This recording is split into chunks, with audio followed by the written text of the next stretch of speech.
You could not live with your own failure. Where did that bring you? Back to me. Welcome back to Suns Valley, everyone, and I gotta tell you, Sundo, I did not think Chris Paul would ever be interested in returning to the Phoenix Suns. But lo and behold, Suns OG insider Flex from Jersey recently mentioned that Chris Paul is open to a return to the Valley. He also mentioned Russell Westbrook as well, but personally, I am much more interested in CP3.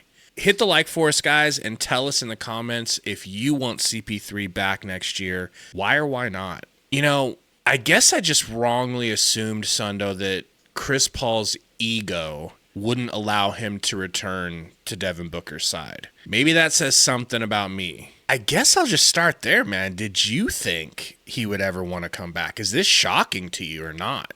Yeah, I don't think I would say that. I don't think I would say shocked, but yeah, I didn't expect CP3 to want to come back to the Suns, you know, especially after getting traded for the younger model and Bradley Beal, right? Like, you would expect him to have some sort of pride there, but you know, he did have that connection with Book. He did have good memories here, and he still wants to play ball. He sees an opportunity, so yeah, why not? Why not put your name in the hat and see if Matt Ishbia will call you and bring you back? And I'm going to be honest with you, you know, just because leadership wise, I don't expect us to quote unquote compete, but yeah, I would love to have CP3 back on this team. It may be nostalgia, but I do think he brings a sense of leadership, and I would like that, you know, especially if it's for a vet minimum, you know, absolutely. Let's get CP3 back here. Yeah, the vet minimum part is the best part of the whole deal. I mean, imagine. I guess the ego thing to me is like, as soon as Chris Paul started to show signs of aging, Ishbia, the fans, including myself, just chewed Chris Paul up and spat him out. We thought, hey, we're good now,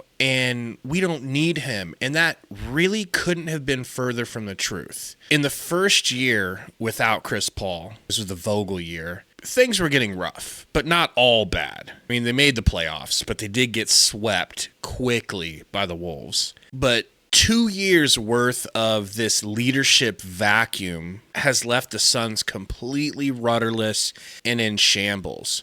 Questions of who's the real leader, can Book lead, why doesn't Durant lead? Like, that's all the media had to say for the last couple of years. I think that was the beginning of Suns fans realizing how much we really took Chris Paul's leadership for granted. Yeah, he got injured in the playoffs every year, but at this point, who cares? We can't even get there. It'd be nice to have a guy that can help you make sure that you're in good seated position to get there. This man, Chris Paul, he made Monty Williams Coach of the Year. The same Monty Williams that's being paid $14 billion to not coach anyone outside of high schoolers.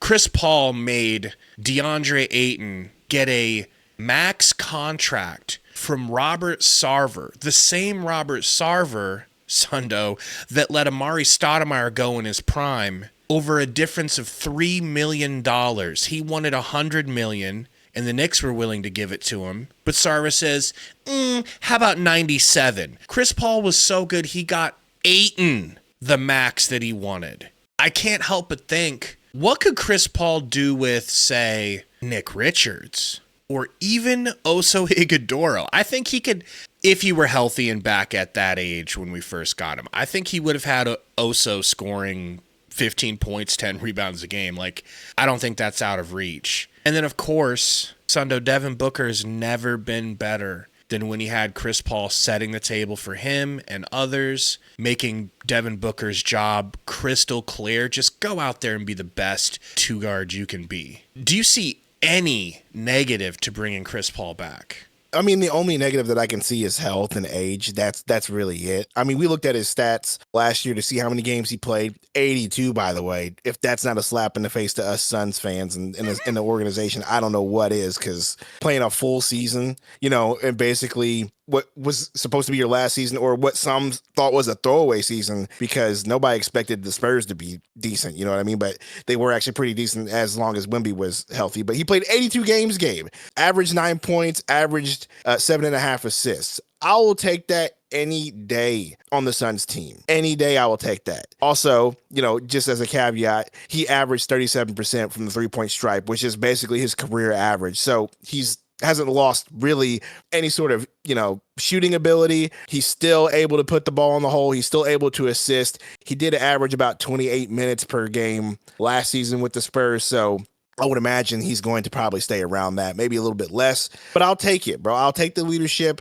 I'll take those sort of numbers from a point guard. We've been begging for that. Two other people that I think Chris Paul could have a great impact on. If the Suns are able to retain Colin Gillespie, I'd love no one more than to teach him the ropes than Chris Paul. I'm not saying Gillespie is going to be the Suns' starting point guard of the future, but still, getting a little bit of Chris Paul to rub off on Colin Gillespie would be amazing. The other thing I'm thinking is Chris Paul always makes his head coaches look good, and Jordan Ott's got a lot of pressure on him. If I'm Jordan Ott, I want Chris Paul in the building to help me implement my plan, because Chris Paul will pick it up like that, and he will force people to adhere to what needs to be done. And like you said in the beginning, man, this being on a minimum deal, it's like, what are the Suns waiting for? Chris Paul is being generous, in my opinion, of being willing to come back to the Suns. I think the Suns need to capitalize and get it done yesterday. Yeah, to your point on benefiting younger players. Yeah, if we can retain Colin Gillespie, that would be great. But also, I mean, if we go through this draft and we do end up getting a point guard, say in a second round, that he's able to take under his wing, I think that's a win as well. And you did mention the young coach. Yes, he will make a young coach look good. That's definitely a benefit as well. So yeah, go ahead and just to repeat what you're saying, go ahead and get him, man. Like, I don't care about the age, as long as he's here, as long as he's helping, as long as he's a coach on the floor, as we always said, bring the guy here. It'll be fine. Health. I mean, the health can't be any worse than Bradley Beal. So might as well go ahead and get this guy. Dude, he might even make Bradley Beal better if we get stuck with him. And that's not a joke. Not joking. That's not a joke at all. You're right about that, dude. I forgot about, his potential to raise the floor for Bradley Beal is also there as well. Yeah, bro, do it. Like you said, do it yesterday. Go ahead and get him. Let us know what you guys think in the comments. We'll see you tonight for Game 5. It's been great basketball, and we can't wait to see you there.